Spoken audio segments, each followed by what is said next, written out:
When we met, he was a Navy SEAL. He did 3 deployments. He went to Iraq twice and to Yemen.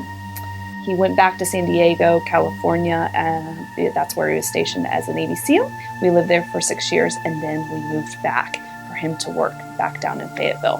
The night of the accident, he went out to dinner with his buddy. They were on their way home 2 miles from our house. There was a crash. My name's Matthew Allen Hughes. I'm from Hillsborough, Illinois, and I wrestled through high school and college, and I wanted to compete after I got done with college, so I just took fighting up.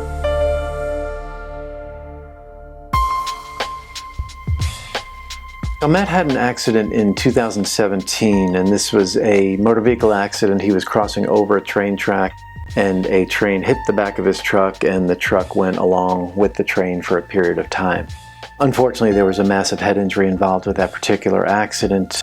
The truck was pushed by the train. They think I hit a pole and they stabbed a cable, and a cable come hit me in the back of the head. So the bad thing is I don't remember that day at all. I was in a coma 19 days. 20 days later, I'd opened my eyes. I didn't know where I was at or why I was even there. I didn't recognize people, so I really that trend kind of knocked me silly. In the middle of the night, I got a phone call from a random number, and so I answered it. It felt like the longest phone call in my whole entire life. They said he was unresponsive, that I needed to get to the hospital right away. I didn't know what injuries he had. They just said, you need to get here.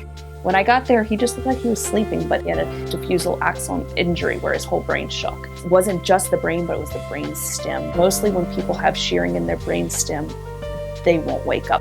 So at that point, our prognosis was, he might just never wake up, never anything. I just knew it wasn't the end. I actually whispered in his ear, honey, if it's too much and if you're in too much pain, it's okay if you have to go. But if you're gonna stay around, we're gonna fight. So yeah, and he's a fighter, right? But once he woke up, he became extremely agitated, which is very common. His agitation got to the point that they wanted to put him in a facility and just leave him there and said, this is what it's gonna be. Matt has defied all odds. There was a point where he wasn't supposed to live. There was a point where he wasn't supposed to wake up. There was a point where he wasn't supposed to walk and talk as well, and he's actually done all of those things. He's 4 years past his injury, and he realizes, as we do, that it's never too late to deal with these types of injuries. We always have the ability to get to a higher level of humanism, and that's what people like Matt really understand. We first started working with Jon Grant about a year and a half ago. And he was a referral from a good friend of mine, Dr. Kyle Daigle, who understood that we do the intensive work. We saw initially, number one, that the ability to help Jon and Laura along their path, but two, the incredible fight and drive inside of Jon and Laura. I've never seen anything like it, and when I see those things, it's just a recipe for success when you're dealing with people that are so committed to their health and constantly moving forward and not going backwards. So the first day we came to APEX, it was like somebody was on my team to help him, giving me hope.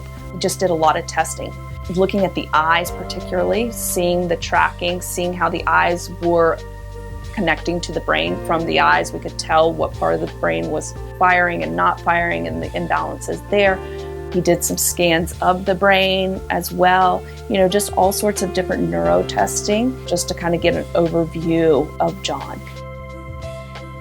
One of the biggest obstacles to recovery for Jon, and when I say recovery, primarily being able to get him up under his own power, on his own 2 feet. So the eyes play very heavily into our ability to maintain balance. So the fact is, his brain is perceiving movement all of the time when it's not there. And you could imagine if you've had vertigo or something like that, it's not comfortable.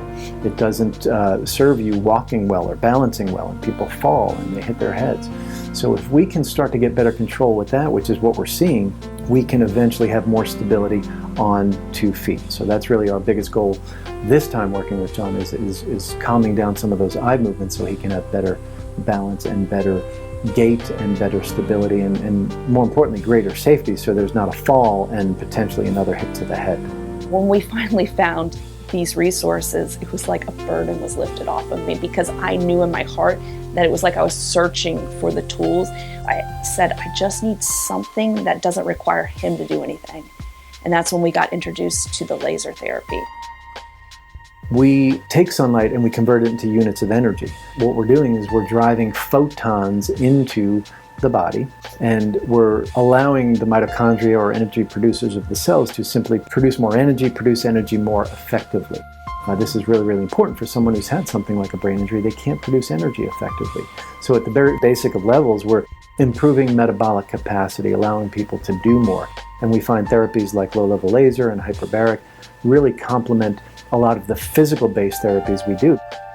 Oh man, we love hyperbaric. It really helps restore, helps with the inflammation, helps with his gut, because you need the brain to gut connection. And it helped with the agitation as well, because we got to think of the inflammation on the brain, which hyperbaric helps with.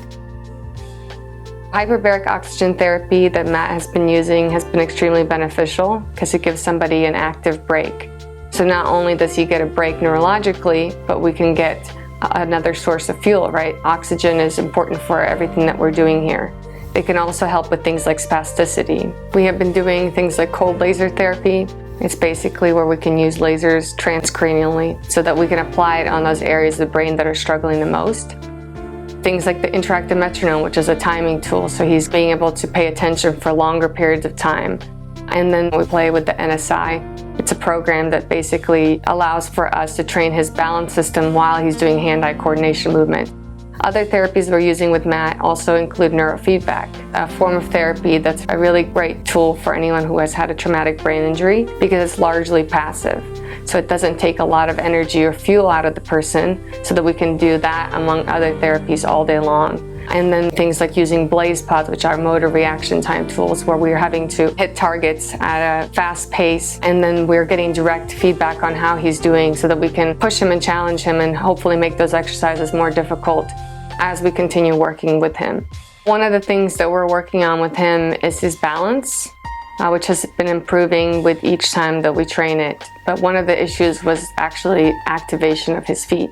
So we're doing things like standing on whole body vibration plates, where we now know where our feet are. Doing training with the feet, where we make him pick up bottle caps with the feet, basically stimulating fine motor control of those feet. And if we increase his perception of where his feet are, then by default his balance will get better. Between the 2 weeks that Matt was here, he actually took a trip to Florida, and he went to the airport by himself. He got on a plane by himself, and he navigated all of that. 3 times I've went to airports, and the lady behind the counter said, "Do you want a wheelchair?" And that kind of makes me mad, because I don't think I walk silly, but I think with coming to APEX, there won't be any questions about wheelchairs. It was really great, because I received a text from Matt over the weekend, and he said that he was really thankful that he was able to navigate the airport by himself and actually feel normal again. I had to go through 2 airports to get there, and I felt so normal, because I didn't drag my left leg. I just felt so good. I was a normal person. What sets us apart at APEX is, number one, the immersive or intensive nature of our programs. The frequency and intensity of a stimulation is what dictates if the brain learns or not. I would say functional neurology has definitely saved his life. I mean, if we had not gone down this route, we would have been in agitation, and I just don't know how long he would have lasted like that. The partnership between Jon and Laura is incredible. Now, Jon comes from a very strong military background as a Navy SEAL. There's fight built into individuals like that, and that is still there. That's never left him. But you couple that now with the faith, compassion, caring, and all that he has with the unit around him, primarily being Laura, it's unstoppable. It's absolutely unstoppable. Everyone here at APEX is just, they feel like family to us. How do you feel? How do you feel? How do you feel? Your left feels weird, I know. His ability to acknowledge how it feels. 2 years ago, he wouldn't respond. There was no interaction, but now he's able to describe what it feels like. That's huge. That's communication. So those kind of things we take for granted, you and I, but to him, he's able to communicate, hey, I have pain, hey, I need this, hey, I need that. I mean, like, that's really huge. So as far as for the future with Jon, I am very hopeful that he will be on 2 feet walking at some point in his life, and I think that's a very realistic expectation. For our future, just to continue to heal and give him the tools to go forward, finding joy in what we have. He wants 2 children. How many? Maybe. 6. No. No, 6. My parents, 2. Yeah, 2's good. Maybe kids, who knows what the future holds, but I'm just keeping it open for any possibilities and just whatever our life brings us. The fact is, Matt's years in sports have really built a solid foundation that he can rely on. I remember the old days when I was training and fighting and had all my balance and I could do anything, and I always thought I was kind of Superman, because if a man could do it, I could do it. My life's just totally different now, so I just try to look at the positives. You know, one thing he hasn't lost with all the injuries he's had is his tremendous sense of humor and ability to connect with people on so many levels. He just loves to talk with people. He loves to make people laugh. And we just have enjoyed every moment of it. It's really such a pleasure to see when people haven't lost those parts of themselves with these severe injuries. So, you know, I knew from the moment he walked through the door, this was going to be a fun 2 weeks. It's great working here. Mike, I call him Doc because I say that as a sign of respect by calling someone a doctor. He just wears so many hats. He's helped me in so many ways. He has a lot of personality, which is what we love to see. I think because he knows that people are looking up to him, he tries to be kind of that light. You know, he still wants to be that positive influence. I spent 2 weeks here, but I'm about done here, but I'm going to come back. Why wouldn't I come back and get better? People, if you had any type of accident or a stroke or anything, and you don't think you caught working 100%, come here and get better, because your body wants to repair itself. So just come here and give your body a little bit of help. Just know, a country boy can't survive.